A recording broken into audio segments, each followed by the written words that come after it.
Hi ನಮಸ್ತೆ, ನನ್ನ ಹೆಸರು ನವೀನ್ ಗೌಡ ಅಂತ KBM ಕಾರ್ಗೆರೆಯಿಂದ. ಸರ್, ಎಲ್ಲೋ ಬೋರ್ಡ್ಗೊಂದು ಹೊಸ ವರ್ಷಕ್ಕೆ ಒಳ್ಳೆ ಆಫರು. ಯಾವುದೇ ಗಾಡಿ ಎಲ್ಲೋ ಬೋರ್ಡ್ ಆಯಿಲ್ ಚೇಂಜ್ ಮಾಡಿದ್ರು ₹100 ಲೇಬರ್ ತಂತೀನಿ. ಇದೊಂದು ಫಾರ್ಚುನರ್ ಬಂದಿದೆ ನೋಡಿ, ಇದು ಆಕ್ಸಿಡೆಂಟ್ ಆಗಿದೆ, 3 ಪಲ್ಟೆ ಆಗಿದೆ ಗಾಡಿ ಇದು ನೋಡಿ ನೆಕ್ಸ್ಟ್ ವಿಡಿಯೋದಲ್ಲಿ ತೋರಿಸ್ತೀನಿ. ಇನ್ಸೂರೆನ್ಸ್ ಕ್ಲೈಮ್ ಬಂದಿರೋದು, ಇಂಜಿನ್ ಸ್ವಲ್ಪ ಡ್ಯಾಮೇಜ್ ಆಗಿದೆ. ಹಾಗೆ ನೋಡಿ ಇದೊಂದು ಓಮಿನಿ, ಇದೊಂದು ಆಕ್ಸಿಡೆಂಟ್ ಆಗಿದೆ, ಫ್ರಂಟ್ ಫೇಸಿಂಗ್ ಕಟ್ ಮಾಡಿದ್ದೀನಿ, ಇದೊಂದು ಫ್ರಂಟ್ ಫೇಸಿಂಗ್ ಆರ್ಡರ್ ಮಾಡಿದ್ದೀನಿ, ಬರುತ್ತೆ ಸರ್. ಹಾಗೆ ಇದು ಫೋರ್ಡ್ ಈಕೋ ಸ್ಪೋರ್ಟ್ಸು, ಈ ವೆಹಿಕಲ್ ಇನ್ಸೂರೆನ್ಸ್ ಕ್ಲೈಮ್ ಆಗಿದೆ. ಡ್ಯಾಶ್ ಬೋರ್ಡ್ ನೋಡ್ಬೋದು, ಇಲ್ಲಿದೆ, ಏರ್ ಬ್ಯಾಗ್ ಎಲ್ಲ ಓಪನ್ ಆಗಿದೆ ನೋಡಿ. ಡ್ಯಾಶ್ ಬೋರ್ಡ್ ಫಿಟ್ ಮಾಡಿದ್ದೀನಿ, ಇನ್ನೂ ಫಿನಿಶಿಂಗ್ ವಾಷಿಂಗು ಇಂಟರ್ ವಾಶ್ ಎಲ್ಲ ಆಗಿಲ್ಲ.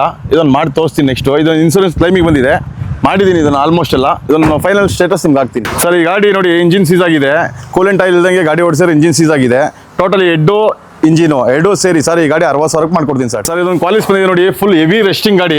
ಇದು ನೋಡಿ ವಾಟರ್ ಚಾನಲ್ ಲೀಕ್ ಆಗೋದು, ಇದು ವಾಟರ್ ಚಾನಲ್ ಲೀಕ್ ಆಗೋದು ನೋಡಿ. ಡ್ಯಾಶ್ ಬೋರ್ಡ್ ಎಲ್ಲ ಬಿಚ್ಚಿನಿ. ಈ ಗಾಡಿ full body tinkering painting, ₹60,000 sir. ಈ ಕ್ವಾಲಿಸು ಪೂರ್ತಿ ಮಾಡಿಫೈ ಮಾಡ್ತಾಯಿನಿ ಸರ್. ರೂಫ್ ಎಸಿ ಮಾಡ್ತಾಯಿನಿ ಕ್ವಾಲಿಸ್ಗೆ ಸರ್. ನಾವು ಹೊರಗಡೆ ಪೈಂಟ್ ಮಾಡಲ್ಲ, ಇದೊಂದು ಶಿಫ್ಟು ಫುಲ್ ಬಾಡಿ ಪೈಂಟಿಂಗ್. ಇದು ಪೈಂಟ್ ಪೂದಲ್ಲೇ ಸರ್ ಪೈಂಟ್ ಮಾಡೋದು, ಈಟಿಂಗ್ ಪೈಂಟ್ ಇರುತ್ತೆ ನಮ್ಮಲ್ಲಿ. ಇದು ಪೈಂಟ್ ಪೂದಲ್ಲೇ ಪೈಂಟ್ ಮಾಡೋದು ಸರ್ ಈ ಗಾಡಿನ. ನೋಡಿ ಇದು ಮೊಬೈಲೋ ಗಾಡಿ, ಟ್ಯಾಬ್ಲೆಟ್ ಕವರು ಟೈಮಿಂಗ್ ಚೇಂಜ್ ಆಗಕ್ಕೆ ಬಂದಿರೋ ಗಾಡಿ, ಚೇಂಜ್ ಮಾಡಕ್ಕೆ ಬಂದಿರೋ ಗಾಡಿ ಇದು. ಹಾಗೆ ನೋಡಿ ಇದು 3 ಪೀಸ್ ಪೈಂಟ್ ಮಾಡಬೇಕು, ಬಾನೆಟು, ಬಂಪರು, ಆ ಕಡೆ ಒಂದು ರನ್ನಿಂಗ್ ಬೋರ್ಡು. ಹಾಗೆ ನೋಡಿ ಇದು ಒಂದು ಶಿಫ್ಟ್ ಫುಲ್ ಪೈಂಟಿಂಗ್ ಬಂದಿರೋದು. ಈ ಟೋಟಲ್ ಬಾಡಿ ಬಿಚ್ಚಿ ನೋಡ್ಬೋದು ಸರ್ ನೀವು. ಟೋಟಲ್ ಫುಲ್ ಬಾಡಿ ರಶಿಂಗ್ ಇದೆ, ಟೋಟಲ್ ಬಾಡಿ ಬಿಚ್ಚಿ ನೋಡ್ಬೋದು ಇದು. ಹಾಗೆ ನೋಡಿ ಇಲ್ಲೊಂದು ಎಕ್ಸೆಂಟೋ ಇದೆ, ಈ ಎಕ್ಸೆಂಟೋ ನೋಡ್ಬೋದು, ಫುಲ್ ಆಕ್ಸಿಡೆಂಟ್ ಗಾಡಿ. ಇದು ಫುಲ್ ಇಂಜಿನ್ ಡೌನ್ ಮಾಡ್ಬಿಟ್ಟು ಕೆಲಸ ಮಾಡ್ತೀನಿ ಸರ್ ಇದು. ಸರ್ ನಿಮ್ಮ ಹತ್ರ ಯಾವುದೇ ಕಾರ್ ಇದ್ರು ತನ್ನಿ, ಲಕ್ಸುರಿ ಕಾರ್ ಇದ್ರು ತನ್ನಿ, ಓಲ್ಡ್ ಕಾರ್ ಇದ್ರು ತನ್ನಿ, ನಾನು ಮಾಡ್ಕೊಡ್ತೀನಿ.